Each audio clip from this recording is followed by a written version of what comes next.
Bonsoir à tous et à toutes. Merci mes frères juifs, mes sœurs juives, d'être là présents ce soir. Ouais, là j'arrête simplement, excusez-moi, parce qu'on est en train de regarder... C'est pas pour nous.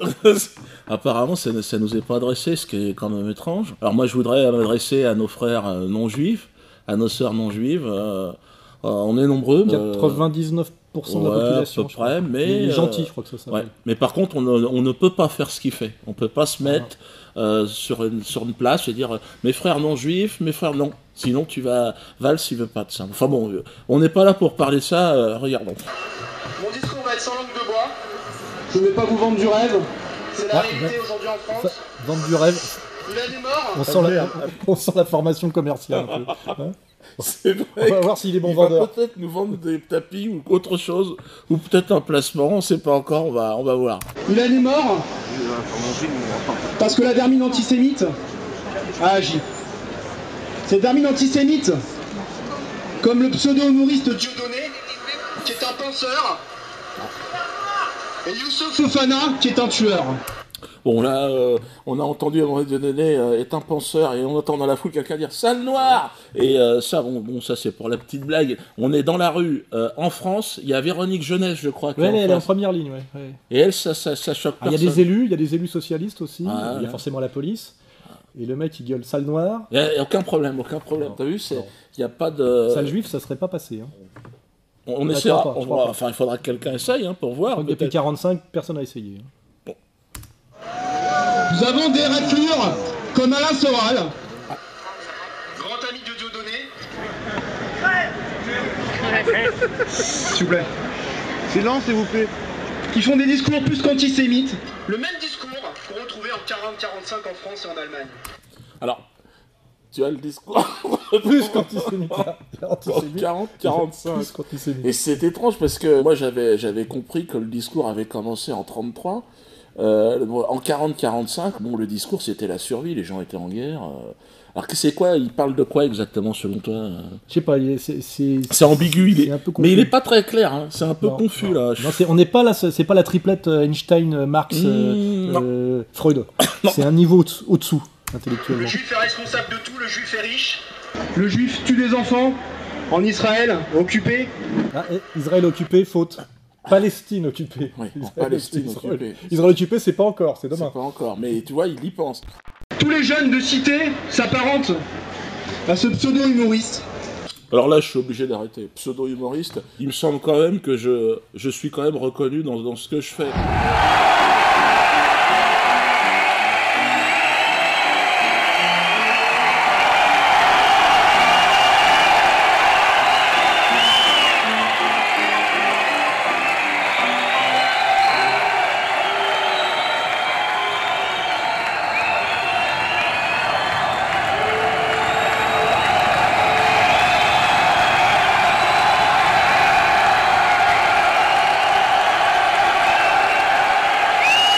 Même Fifou dit que je suis un excellent humoriste. Tu n'as pas le génie d'Hitler, rappelle-toi, Team Seat.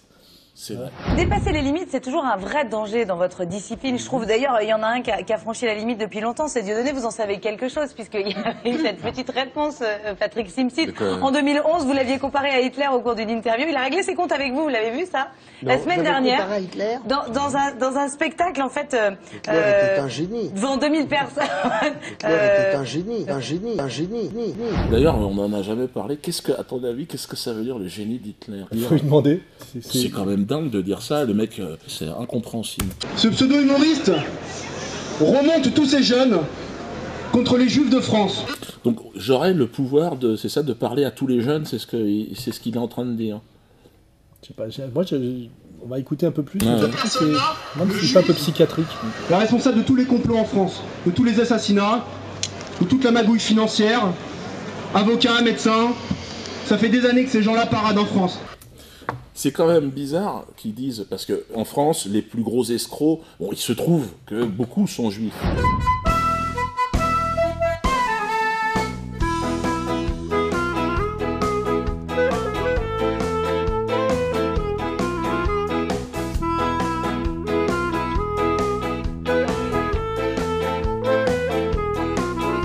Alors c'était étrange qu'il nous parle de ça. Parce ouais, que, ça le travaille. A priori, ça le travaille, et quelque part, je sais pas, alors c'est le... Ou alors peut-être le fait d'avoir été circoncis à 8 jours, je sais pas. En tout cas, il a des problèmes.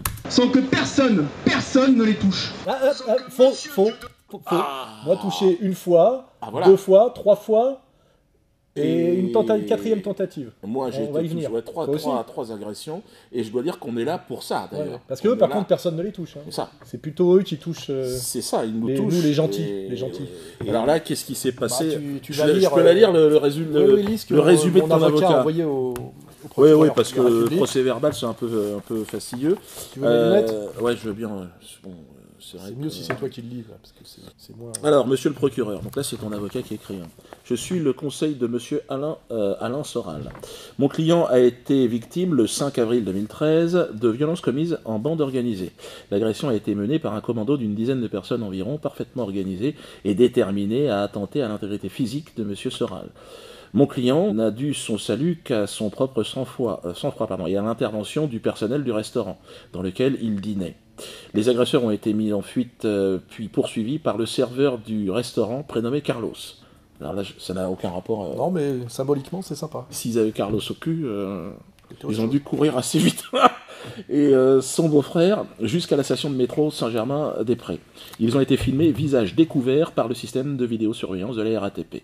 Cette agression a été expressément revendiquée par M. Grégory Shelley, membre de la Ligue de défense juive, au moyen d'un message téléphonique laissé à mon client dans un enregistrement donc, qui est tenu à la disposition de la justice. Ces faits s'inscrivent dans la continuité d'agressions précédentes en 2004-2006 revendiquées par la Ligue de défense juive et le Bétard. 3e agression. Groupuscule d'extrême droite sioniste. Les mobiles évidents sont politiques et directement liés à l'activité intellectuelle de M. Soral et à ses prises de position dans le débat public.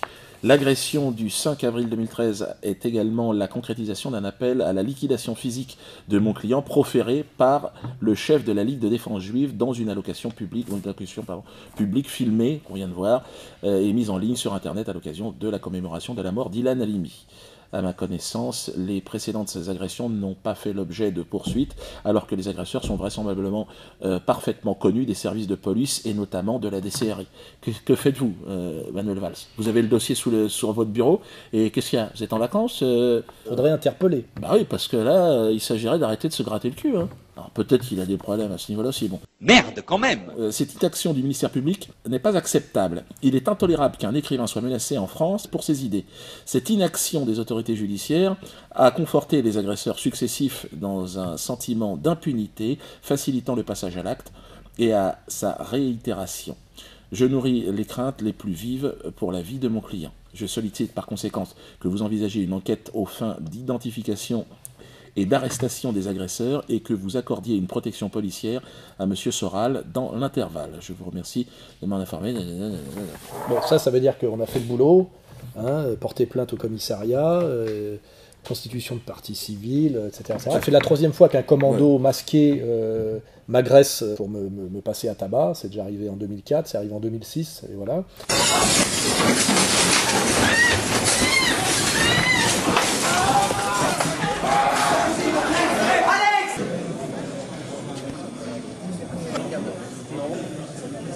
C'est les débris de verre ou c'est directement eux qui ont tapé? C'est directement avec un bâton.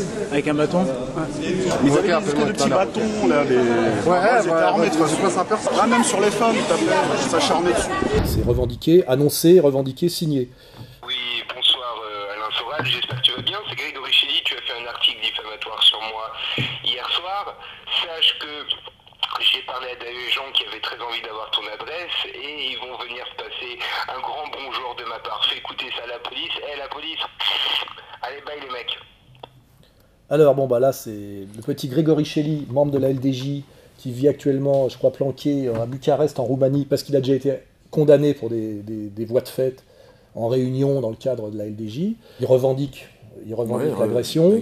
Il se moque des policiers parce qu'il sait, il sait que bien que les policiers de base fassent leur travail, c'est toujours bloqué quand ça remonte dans la hiérarchie et que ces gens-là ont l'impunité totale, il le sait, donc il s'amuse en plus à insulter les flics. Il faut savoir qu'en ce moment même, ces derniers jours, il se faisait passer pour un policier avec ses amis pour appeler dans l'immeuble où habite ma femme au Pays Basque pour avoir des informations. Ils ont menacé sur leur réseau internet de violer ma femme et de la tondre, ou je sais pas trop quoi.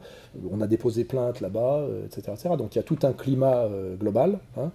Donc on a l'appel au meurtre de la LDJ, le passage à l'acte et la signature. Voilà. Donc maintenant, Manuel Valls, il faudrait faire le boulot. Hein. Merde, quand même. Manuel Valls, à la limite, s'il avait une position très neutre, comme ça... Ouais, mais quand il déclare qu'il se promène avec la kippa... Les Juifs de France, comme le fait aujourd'hui le ministre de l'Intérieur, peuvent porter avec fierté leur kippa. Shana Tova.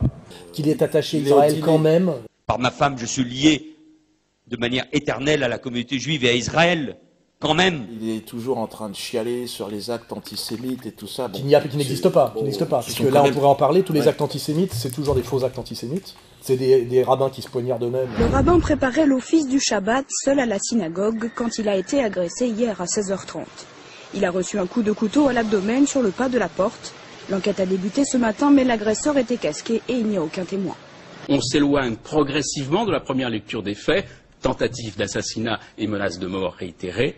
Dans les couloirs du palais de justice de Paris, la version de l'automutilation n'est plus une rumeur, mais une hypothèse prise au sérieux. Le rabbin sera prochainement réentendu par le juge pour une probable clôture du dossier, sans qu'il n'y ait de mise en examen, de suite judiciaire, une volonté d'en rester là, de calmer le jeu. Des mecs qui foutent le feu dans leurs propres locaux, des écoles qui foutent le feu pour toucher l'assurance parce qu'il n'y a pas assez d'élèves, des juifs qui agressent des jeunes français puis on prétend que c'est l'inverse. Alex Moïse, le mec qui s'envoyait des lettres antisémites, il s'est fait choper. C'est une spécialité. Eh bien, Alex Moïse, c'était ancien responsable du Likoud en France, donc de la droite pro-israélienne. Alex Moïse s'était plaint à la police de recevoir des messages et des menaces antisémites sur son téléphone portable. La police a fait une enquête sur ces messages antisémites. Voilà, donc le principal opposant à Dieudonné, a découvert que c'était Alex Moïse lui-même qui s'appelait sur son propre portable. Il a été condamné d'ailleurs à 2 mois de prison avec sursis pour ça, pour se faire des menaces antisémites, ce qui est pas très malin non plus. Il n'y a pas d'agression antisémite en France. Ce qu'il y a par contre, c'est systématiquement des insoumis à cette domination communautaire insupportable qui eux se font ratonner, passer à tabac, vitrioler, défoncer, sans que jamais la police ne puisse agir, parce qu'elle fait son travail à la base et c'est systématiquement bloqué. C'est vrai que les policiers de base sont plutôt... ils en ont plein le cul, ils l'ont dit, ils en ont marre. Alors là par contre, je pourrais faire remarquer qu'il y a eu une autre agression récemment, où les types par contre c'est plutôt une bonne nouvelle, mais là c'était plutôt la CNT, c'est-à-dire qu'ils travaillent d'ailleurs, ils travaillent tous à main dans la main. Il y avait le numéro 2 de la LDJ qui était avec eux. J'ai subi pareil une tentative d'agression en commando dans un autre restaurant il y a quelques mois. Ils me pistaient, tout était sur leur... Les policiers ont fait leur enquête, donc ils avaient mon nom sur les portables. Et en fait, ils s'étaient trompés, ils suivaient un chauve, c'était pas moi, donc ils sont allés attaquer un resto où j'étais pas, et comme finalement il fallait pas qu'ils soient venus pour rien, ils ont tabassé une femme. C'est souvent comme ça que ça finit. Alors eux, c'était pas la LDJ, c'était la CNT. C'était les petits cons d'extrême gauche qui font les casseurs de gueule pour la bande à Besancenot. Mais ils travaillent avec la LDJ, on le sait, on te rappelle au marché des Pyrénées, ils sont entièrement interconnectés.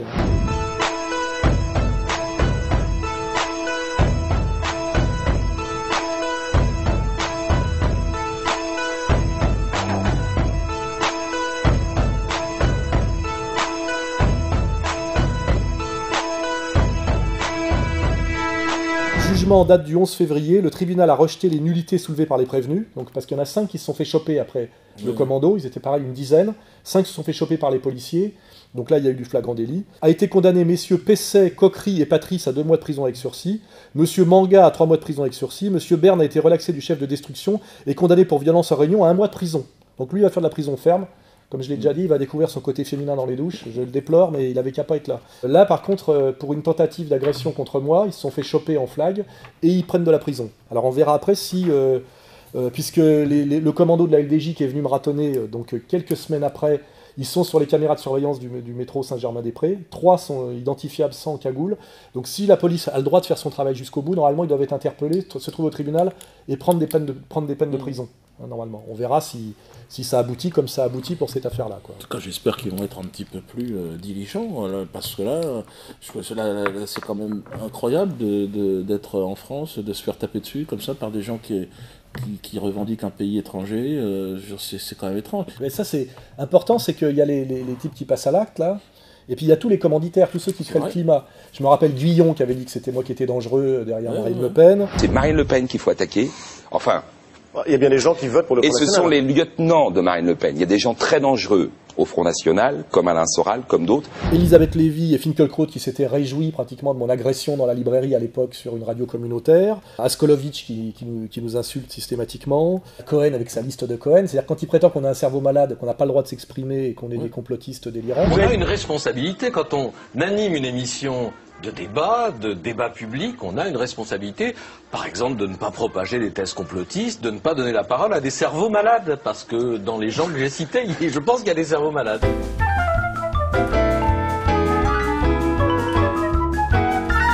La liste de Cohen, c'est vrai que c'est absolument extraordinaire. Et puis alors, ce Patrick Cohen que je ne connaissais pas, que personne ne connaît, alors qui essaye de nous expliquer qu'il fait plus d'audimat que Tadei. Il essaye de dire que c'est un mec important. La liste de Patrick Cohen, qui serait une liste noire à France Inter. Tariq Ramadan, Dieudonné, Alain Soral, Marc-Édouard Nab, interdit d'antenne. Mais non, mais il n'y a pas de liste, parce que ces gens-là, je n'y pense même pas. J'ai jamais imaginé inviter Dieudonné. Mais tu crois qu'on a imaginé venir chez toi, Patrick Cohen ? J'en ai rien à foutre. Non seulement, selon moi, t'as absolument aucune légitimité vis-à-vis du public, les gens ne te connaissent pas. La réalité, c'est qu'il n'a absolument aucun crédit réel de l'opinion publique. Fais le test, trouve-toi un théâtre. Fais le test, tu fais une vidéo sur Internet. Essaye de faire rentrer. Voilà, une vidéo. Fais une vidéo sur Internet. En tant que Cohen, et puis regarde combien de temps les gens vont la regarder. Ouais. Continue à partir en vacances et fais-toi bronzer la gueule. Ou alors sois malin comme Schneiderman, tu dis il n'y a pas de liste noire, il faut qu'il n'y en ait pas. Voilà. Et en fait tu la pratiques, parce que je fais remarquer que Schneiderman ne t'a jamais invité, ni moi, ni personne d'autre, et qu'on est sur la liste noire de Schneiderman, mais Schneiderman il a bien compris qu'il fallait faire des listes, mais il fallait pas le dire. En fait il reproche à Cohen d'être un imbécile, c'est vrai qu'il a vraiment une tête de con, mais parce qu'il dit il faut faire des listes. Alors Schneiderman dit non, Cohen, il faut pas dire qu'il faut faire des listes, il faut faire des listes et dire qu'il n'y en a pas. C'est beaucoup plus intelligent. Schneiderman, plus intelligent que Cohen. Mais oui, parce que mais plus vicieux finalement. Cohen, je préfère Cohen. Ouais, parce plus honnête. Ouais. Plus con, plus honnête.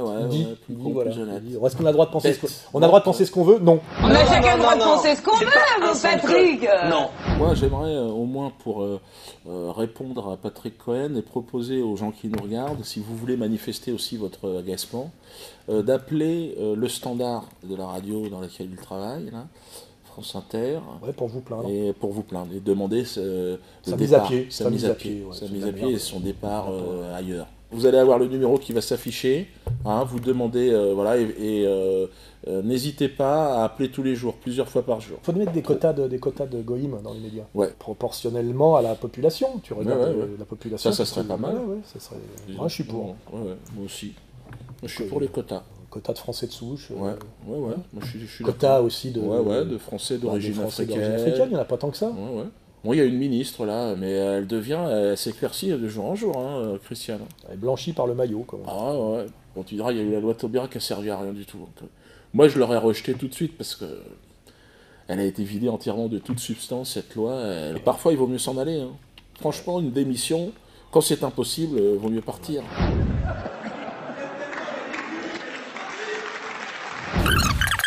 Ça fait des années que ces gens-là paradent en France, sans que personne ne les touche. Sans que Monsieur Dieudonné n'ait pris rien qu'une journée de prison. Les Français, on est en liberté en France. Bah ouais, on est Français, mec. Mais je trouve ça quand même étonnant, moi, que le gars s'étonne qu'on soit en liberté. Hein. On serait pas en liberté en Israël, sans doute, qui est son pays, je rappelle, mais en France, jusqu'à preuve du contraire, on a un peu le droit de marcher, on a un peu le droit. C'est ça, on est en liberté. Pourquoi on est en liberté? Parce qu'on n'est pas des criminels, on n'a tapé personne. Il y a quand même une dimension extrêmement comique. Il y a une vraie dimension pathologico-comique. Ligue des danseuses juives. Normalement, c'est mieux quand ils dansent. Mais là, il s'est mis en tête qu'il fallait parler. Alors, on va l'écouter. Il se produit de partout en France. Il fait monter des antisémites et des négationnistes comme Monsieur Forisson qui nie les chambres à gaz. Monsieur Forisson qu'ils ont essayé d'assassiner lui aussi. Ils se sont jetés sur lui, ils étaient 4 je crois. Il était le visage à coups de pied. Évidemment, ils se sont jamais fait à peine interpeller. L'homme qui lui a porté secours à Robert, a été obligé le lendemain de dire qu'il s'excusait. Il regrettait. Et cette personne a des procès. Alors, cette personne, et il dit cette personne, entre guillemets, cette personne, là il parle de moi, cette personne. C'est-à-dire qu'il réfléchit, parce qu'en réalité, il pense que je ne suis pas tout, d'ailleurs comme Bernheim, que je ne suis pas réellement une personne. Je pense qu'il n'est pas assez futé pour exactement manipuler les... C'est un nègre, c'est un nègre, c'est un nègre. Cette personne a des procès où il me paye à chaque fois 1 euro par-ci, 1 euro par-là. Tu payes 1 euro par-ci, 1 euro par-là, toi? Alors attention, parce que là, c'est quand même 1 euro par-ci, 1 euro par-là, on n'a pas les mêmes notions de budget. C'est combien la dernière condamnation? Oh bah c'est 20 000 euros la dernière. 20 000 euros sans compter les parties civiles. On est toujours dans le mensonge, c'est ça qui est bizarre. C'est vrai qu'il ment beaucoup. Hein. C'est comme Elie Wiesel, qui est le représentant en chef de la mémoire et dont on découvre que son numéro n'est pas le bon, qu'il n'a pas de numéro et que finalement il usurpe l'identité d'un autre. Et puis là, Bernheim, qui est effectivement le plus grand représentant de la communauté religieuse, plagiaire. D'un seul coup, on découvre que pas d'agrégation de philo. Bah non. Il a triché. Ah bah il l'a pas. Il l'a pas. C'était en début de semaine. Après avoir vigoureusement nié les faits, le grand rabbin de France reconnaissait que son livre 40 méditations juives plagiait entre autres plusieurs passages d'une universitaire américaine. Hier, c'est une autre révélation qui visait Gilles Bernheim. Dans ses biographies, ce dernier disait être agrégé de philosophie. Un mensonge selon l'Express. L'hebdomadaire affirme avoir consulté les archives de la Société des agrégés de l'université. Bilan, pas la moindre trace de son nom. C'est un conseil particulièrement triste et émouvant. C'est un moment difficile pour le grand rabbin de France. C'est un moment difficile pour notre institution. Quand des juifs résistants se permettent de lui rendre la monnaie de sa pièce, là ça veut dire juif résistant qui ramène sa pièce, ça veut dire passage à tabac de citoyens français sur le territoire national. Il fait référence aux gens qui m'ont agressé en Martinique et qui eux ont été arrêtés et emprisonnés. Et il prend leur défense. Ces gens-là auraient rendu la monnaie de ma pièce. Ce qui est quand même surprenant, c'est qu'ils aient été condamnés et que lui remet en cause par contre cette condamnation. Pour lui, c'était tout à fait logique qu'on me tombe à 4 dans le dos évidemment, parce que ce soit lui ou n'importe lequel, je serais très curieux de le voir face à moi, cet homme, pour voir s'il parlerait de la même façon. Je serais très très curieux de le voir. D'ailleurs, c'est une invitation, si tu veux venir me parler et m'expliquer que ma place est en prison, viens avec tes amis, hein, je serai avec les miens, et on discutera en face à face. Si tu es un homme attaché à certaines valeurs comme le panache ou l'honneur, bon, j'ai des doutes. J'ai des doutes, mais en tout cas, je serais très heureux en tout cas de pouvoir parler avec toi, et je te promets sans au départ d'agressivité et sans haine. Très important la haine. Parce qu'avec la haine, on fait beaucoup de choses, mais à chaque fois, c'est pas terrible. Aujourd'hui, on se pose des questions. Est-ce que le juif a sa place en France? Non. En toute honnêteté, je vais le dire ce soir. Qui a répondu? Alors, et si moi j'avais dit non, j'aurais un procès. Oh, là, je ne pense pas. Voilà. Alors que là, il y a un homme qui dit au premier rang non. Que le juif a sa place en France. Non. Alors on va poser la question à Laurent Fabius, ministre d'État, à Moscovici, ministre d'État, à Payon, ministre d'État. À Valls, maintenant, puisqu'il parle. À Valls, qui ont très envie d'en être. Merde, quand même. À Pierre Berger, à Attali, à Minck. Patrick Cohen. Il semble, à Skolovic, à Jakubowicz. Celui qui a menacé mes enfants, Jakubowicz. On sait où habitent tes enfants. Maître Lévy. Il me semble que ces gens-là ont leur place en France et que d'ailleurs ils ne nous demandent pas notre avis. Pas chez les pompiers volontaires ou dans l'armée française. Hein, non. Plutôt dans les métiers de service. Ouais, c'est ça. Ben, Maître Lévy, avocat, d'ailleurs, qui avait quelque part un petit peu anticipé ce qui t'est arrivé. Oui. Vous employez des mots que vous allez regretter dans un instant, mais vous vouliez la paix, on peut en sortir très facilement. Vous savez, il y a une série, il y a l'injure, et après l'injure, il y a la loi, et après la loi, il y a les coups.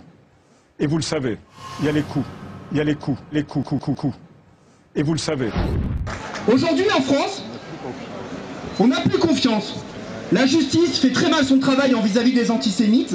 La police, j'en parle même pas. Ah bah oui, la police. Non mais ça c'est sûr que la justice et la police entièrement gangrénée par les nazis. C'est entièrement des nazis en France. La police, la justice, les médias, c'est entièrement nazi. Ouais. Les juifs n'ont aucun poids dans les médias. Si, remarque, il y a Drucker, il y a quand même pas mal de... un peu Arthur aussi. Hanouna, il y en a quelques-uns. Foucault. T'as dit Écorce, je crois. T'as dit Écorce. D'ailleurs, il est sur la sellette. Ouais. Non, ils sont pas. Non, mais comme souvent on me l'a dit, ils sont pas 100%. Hein. Non, ils sont à 70% maximum. Enfin, 1% de la population et 70% dans certains secteurs. Tant qu'il n'y aura pas 100%, il restera des antisémites en France. C'est comme ça qu'il faut comprendre le message. Et en tout cas, il a un projet pour le projet, c'est 100%. Ouais. Hein. Nous, on fera les poubelles. Je m'explique. Vengeance pour Ilan. Non, pas de vengeance. Non, pour Ilan. Vengeance pour Ilan. Donc là, on vient de nous citer tous les deux, et on entend vengeance pour Ilan. C'est pas justice, hein, c'est vengeance. On n'est pas dans les valeurs helléno-chrétiennes, on n'est pas dans les valeurs républicaines. C'est tribal, haine, vengeance. C'est-à-dire cet homme au meurtre dans la rue, devant des élus, devant Madame Geneste, qui était d'ailleurs candidate aussi pour Israël, je sais pas quoi, avec un Israélien pour les Français dans l'étranger, je ne sais quoi. D'ailleurs, qui s'est ridiculisé à la télé, la pauvre. Mais bon. J'ai presque eu de la peine pour elle. Ouais. C'est mon côté compassionnel. Elle a un neurone, mais parce que le noir, on n'en a pas, mais elle n'en a pas beaucoup non plus. Hein, de toute façon, pour être sioniste aujourd'hui, il faut réfléchir de moins en moins. Hein. De moins en moins de morale, de moins en moins d'intelligence. Hein. Ils sont dans la rue, et là, il dit vengeance pour Ilan. Ah, oui. Normalement, c'est interpellation immédiate. Il a visage découvert, et que, évidemment, les RG, la DCRI, à l'identité de tous ces mecs-là. Hein. Il appelle aux Juifs vengeance pour Ilan. Après avoir précisé que nous étions les penseurs et les organisateurs de tout cela. Ça s'appelle de l'appel au meurtre, dans l'espace public, filmé. Monsieur Valls, vous dormez ou qu'est-ce qui se passe? Parce que là, faudrait faire le boulot, quand même. Vous attendez quoi? Là, ils viennent de le bastonner plusieurs fois. Là, c'est la quatrième. Hein. La quatrième. Hein. Qu'est-ce qu'il faut faire? Valls? Merde, quand même! Il y a des jeunes là qui voient ça, ils sont pas contents, ils sont en colère. Alors nous, on essaye de les retenir. On essaye de dire arrêtez les jeunes, arrêtez. Pas de violence, non. Pacte républicain, dialogue. Mais ça devient dur de... Ça devient dur, surtout après ce qui t'est arrivé. Surtout s'il ne se passe rien encore derrière. C'est à chaud, là. Si c'est encore classé sans suite, s'ils me refusent la protection policière que j'ai encore demandée, ça devient difficile de dire aux jeunes de rester calmes. Hein. Il y a un climat quand même, hein. Il y a un climat. Hein. Des milices, une tension qui monte... des affaires. En tout cas, moi, je n'avais pas vu de discours comme ça en pleine rue depuis les années 30. Les années 30, oui. Alors pourquoi on n'est pas en sécurité en France? Tout simplement, et je le dis en toute honnêteté et en toute franchise, je suis pas là pour vendre du rêve. Vendre, il y a toujours le côté commerçant. Alors là, il revient à son métier premier, c'est la vente. Les commerces. La vente. Je suis pas là pour vendre du rêve. T'es là pour vendre de la merde, là, de toute façon. De la merde. Là, c'est comme ça.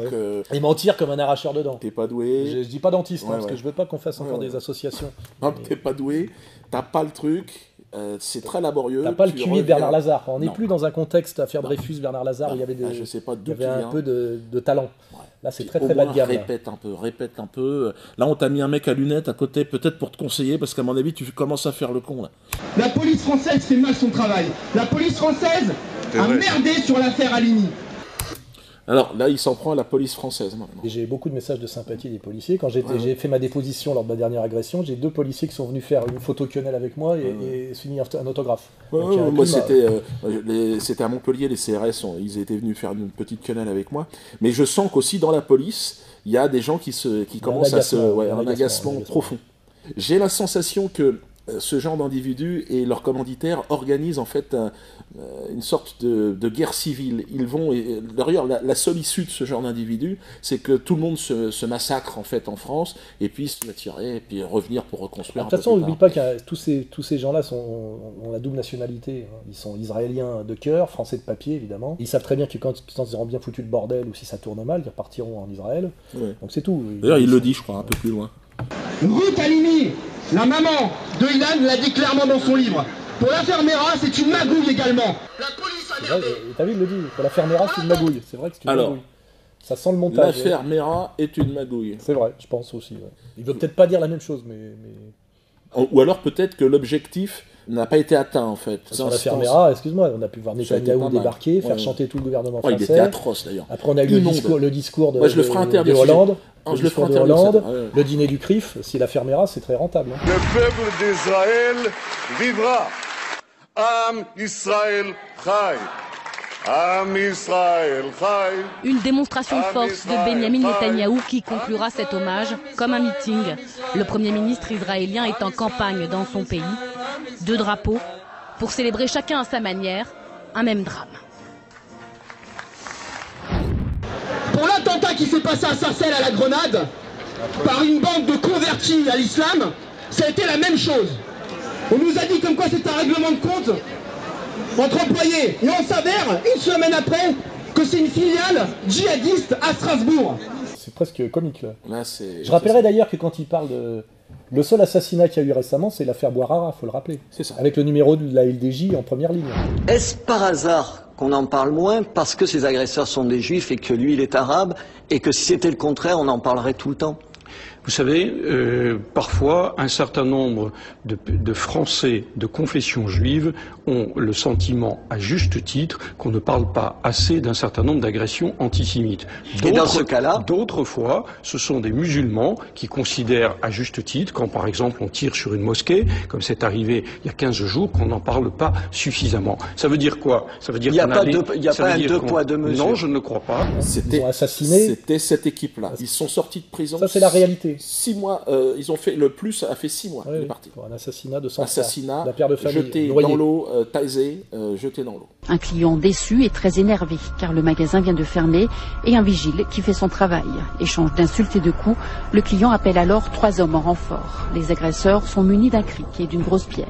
Le vigile réussit à se mettre à l'abri, mais face aux menaces de tuer son chien resté dehors, il ressort du magasin. Il a été vraisemblablement jeté à l'eau et aujourd'hui il est décédé. Les 6 agresseurs présumés qui avaient laissé leur voiture sur le parking ont été arrêtés moins d'1 heure plus tard à leur domicile de Pantin. Certains étaient connus pour des faits de violence. Le corps du vigile a été repêché en début d'après-midi sous les yeux de sa famille. Ça, c'est la réalité. Au-delà de son délire, là, paranoïaco-schizophrène, la réalité, c'est exactement l'inverse de ce qu'il raconte. On essaie tout le temps de cacher l'antisémitisme pour nous faire plaisir. Non, vous inquiétez pas, mes frères juifs. On est en sécurité en France. La police veille sur nous. Bien sûr, comme en 40, elle veille aussi sur nous. 40. Mais là, on est pas en 40, 1940, en 2012. franchement, là, c'est plutôt le climat anti-40 en ce moment, moi, je trouve. Il est vraiment, il aime pas les années 40. Je sais pas ce qu'il a avec les années 40, mais c'est pas son truc. On va dire que ça ressemble aux années 40 en ce moment. Pauvre con, ouais. Alors après Aylan, même pas, après Sébastien Selam, qu'on a égorgé dans un parking, on s'est dit c'est terminé. Et puis ensuite, il y a eu Yann qui s'est fait séquestrer par une bande de racailles. Et puis ensuite on s'est dit bon c'est terminé parce qu'il y a eu une dizaine, même des centaines de milliers de juifs dans la rue. On s'est dit ouais c'est terminé. Et puis aujourd'hui on est beaucoup moins que la première année où il est mort. Et oui on oublie un gamin, un frère de 24 ans qui est mort. Et oui, voilà. Et puis on s'est dit c'est terminé. Et puis l'année dernière il s'est passé une chose mais plus qu'horrible. Une chose qu'on n'a pas vue depuis 50 ans. Et oui, parce qu'à l'époque... C'est toujours... 50 ans, si je m'abuse, on est en... En fait, on est en 40. On est en 1963. Là, il y a les En Allemands. 1963. Ah oui, c'est vrai. Donc, j'ai cherché. Je me suis dit, qu'est-ce qui s'est passé en 1963 c'est la fin de la guerre d'Algérie. Ouais, c'est la fin de la guerre d'Algérie. C'est l'époque où ses ascendants étaient chassés d'Algérie pour fait de collaboration avec le colon français. Révise tes chiffres, trou du cul. Qu'est-ce que tu racontes il y a 50 ans, connard? Une baisse de niveau intellectuel en ce moment dans la communauté. Et oui, parce qu'à l'époque, on mitraillait des juifs en France, sur des murs, des enfants. Et une racaille islamiste, parce que ce sont toujours les mêmes, et il faut pas se le cacher. Pourquoi il m'emmerde moi alors? Youssouf Fofana est un islamiste, est un salafiste. Il fait des vidéos dans sa prison où il appelle au meurtre, où il dit qu'Israël sont des terroristes. Mais au fond, sa cellule, bien sûr. Et puis on a des terroristes comme Mera qui passent à l'action, malgré que les services secrets... C'est une belle analyse, il y a une analyse assez cohérente. Il est expulsé de plusieurs pays. Du Pakistan, où il cherchait des djihadistes. En Égypte, où il s'est moqué des policiers, il leur a dit non, j'étais simplement en vacances. Et puis il est parti à Jérusalem, où il s'est fait arrêter par Shin Bet, les renseignements généraux israéliens, qui l'ont envoyé en France avec une lettre à l'intention de la police et du gouvernement français. Qu'est-ce qu'il était venu faire, trou du cul, en Israël? C'est ça le problème. Il était venu voir son officier traitant. En vacances à Tel Aviv. Pour un djihadiste formé au Pakistan et en Afghanistan, le mec il... ça pue la merde ton dossier. Ouais, là. À l'intention de la police et du gouvernement français. Non, il n'y a rien qui a été fait. C'est pas elle, d'ailleurs, là? Si, c'est Jeunesse qui est en premier rang. Putain. Par contre, on a attendu qu'il ait tué un père de famille et 3 enfants de 3 petits-enfants. Les enfants, on les a pas vus, mais les militaires français, ils n'en parlent pas, lui. Alors, voilà, c'est toujours maintenant la nouvelle Shoah de l'année 2012. C'est ces 3 enfants... On a vu les boîtes, on les a pas vus. Ouais. Par contre, les militaires français qui ont été tués quelques jours avant, c'est de la merde. Mais t'as vu d'ailleurs, les commémorations cette année, le discours de François Hollande. Oh, j'avais des frissons, je crois que j'ai chialé. François Hollande, Benyamin Netanyahou, aux côtés des élèves de l'école Ozar Hatorah.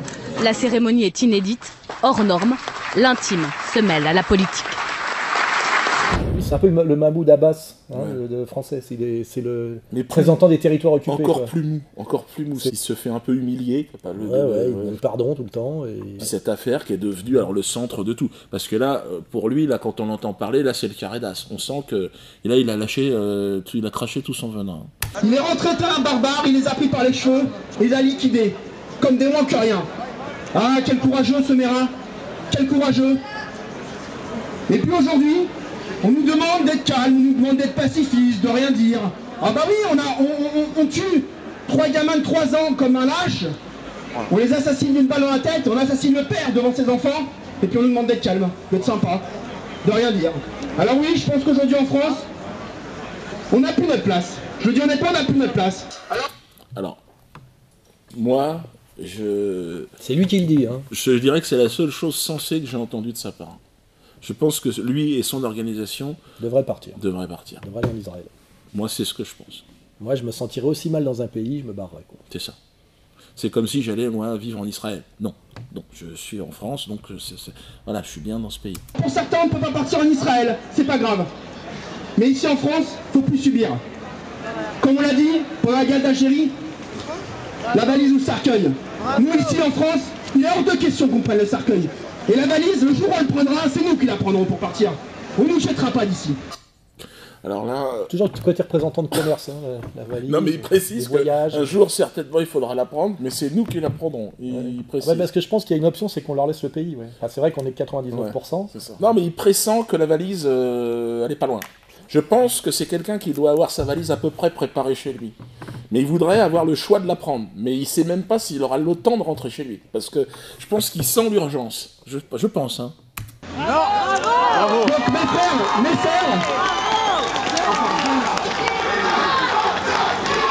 vengeance pour Ilan. S'il vous plaît, j'ai pas trop de temps, je vais juste terminer. Vengeance pour Ilan, ça veut dire... Ça veut dire, on arrive à établir un lien entre moi et Ilan, et comment il s'appelait, Youssouf Fofana. C'est vraiment le grand écart là. Hein. Par mon intermédiaire, visiblement. Grande malhonnêteté. Par mon intermédiaire, parce qu'il est noir. C'est un menteur quoi. Mais c'était un amalgame un peu rapide. Oui, c'est Youssouf Fofana qui aurait parlé. Voilà, c'est ça. D'accord. Que ces armées antisémites le sachent, la Ligue de défense juive est présente au Canada, en Angleterre, en Allemagne, en France, aux États-Unis et en Israël. Que ces racailles le sachent. Et que la police m'entende. Jusqu'à la mort, nous serons là en face d'eux. Nous les lâcherons. Bon, là, c'est Normalement, c'est l'interpellation. Là, c'est-à-dire qu'il prévient la police qu'ils sont dans un face-à-face jusqu'à la mort avec nous. T'imagines que si c'était un jeune de banlieue, soi-disant réislamisé, qui disait le 10e de ça fait la une de tous les journaux le lendemain. Le mec est interpellé. Rappelle-toi la tribu K, le cirque que ça a été pour pratiquement rien. 6 mois de prison, dont 4 avec sursis et 1 an d'interdiction de droits civiques. C'est la peine requise par le tribunal correctionnel de Paris à l'encontre de Kémy Séba, le fondateur de la tribu K. Il était jugé pour avoir reconstitué ce groupuscule ultra-radical et antisémite. La tribu K avait été dissoute en 2006 par Nicolas Sarkozy à la suite d'incidents à caractère antisémite rue des Rosiers à Paris. Ils savent qu'il n'a rien eu lors de la journée rue des Rosiers. Ce qu'ils veulent faire, c'est se rattraper à une branche qui est quasiment cassée pour eux, malheureusement, en disant qu'on a soutenu Youssouf Fofana et qu'on a parlé de découper les papillotes des rabbins. Je répète qu'on avait dit, mais là aussi beaucoup de gens le savent, qu'on avait demandé un procès équitable à Youssouf Fofana comme pour n'importe quel individu. Lui est réellement, représente réellement une organisation terroriste. Oui, je rappelle qu'interdite en Israël, donc c'est un menteur, parce qu'il n'y a pas de LDJ en Israël, c'est interdit comme... Tout ce qu'il dit il n'y a pas de LDJ aux États-Unis, c'est interdit, comme groupe terroriste. C'était une organisation de racket, de chantage et d'assassinat organisé. Quoi. Avec mensonges systématiques. Ça, c'est la signature. Moi, ça me fait vraiment marrer de vous entendre parler du CRIF comme si c'était une société secrète. Moi, je connais bien Richard Frasquier, j'ai beaucoup d'estime pour lui, c'est le président du CRIF. Moi, je n'ai pas d'estime pour lui.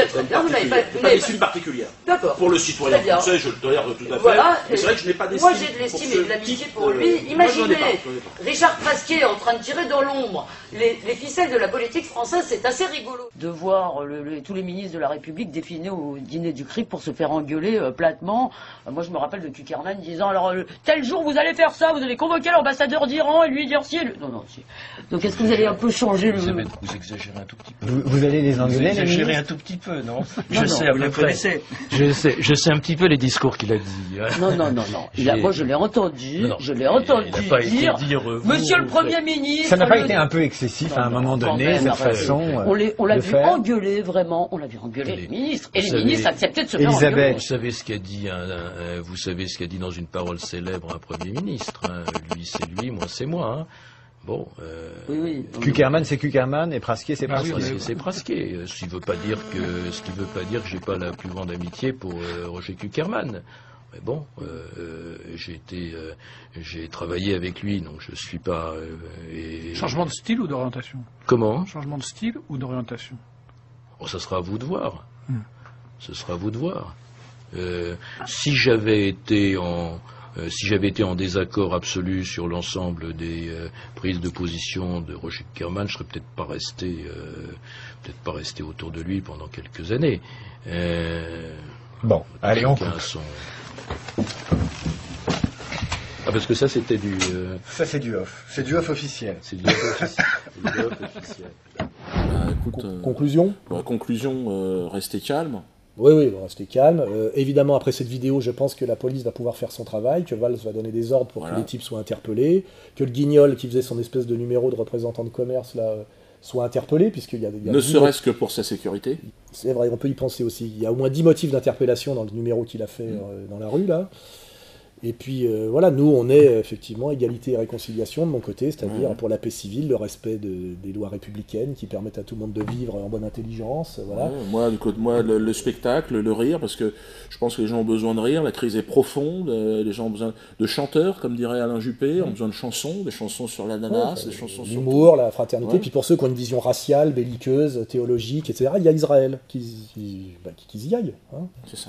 Qui nous lâche un peu, quoi. Pourquoi je suis agressé, moi? Parce que sur les forums de la LDJ, il y a marqué, c'est Soral qu'il faut taper, c'est Soral le cerveau. Tu sais, dans leur vision raciale, t'es une bête. Donc ils sont persuadés que tu n'as pas de cerveau. Donc comme moi, j'en ai marre de me faire péter la gueule à ta place, on va quand même dire solennellement que dans notre vision du monde à nous, t'as un cerveau aussi, que c'est toi qui écris tes spectacles, je ne suis pas le nègre du nègre Dieudonné, et que même si moi...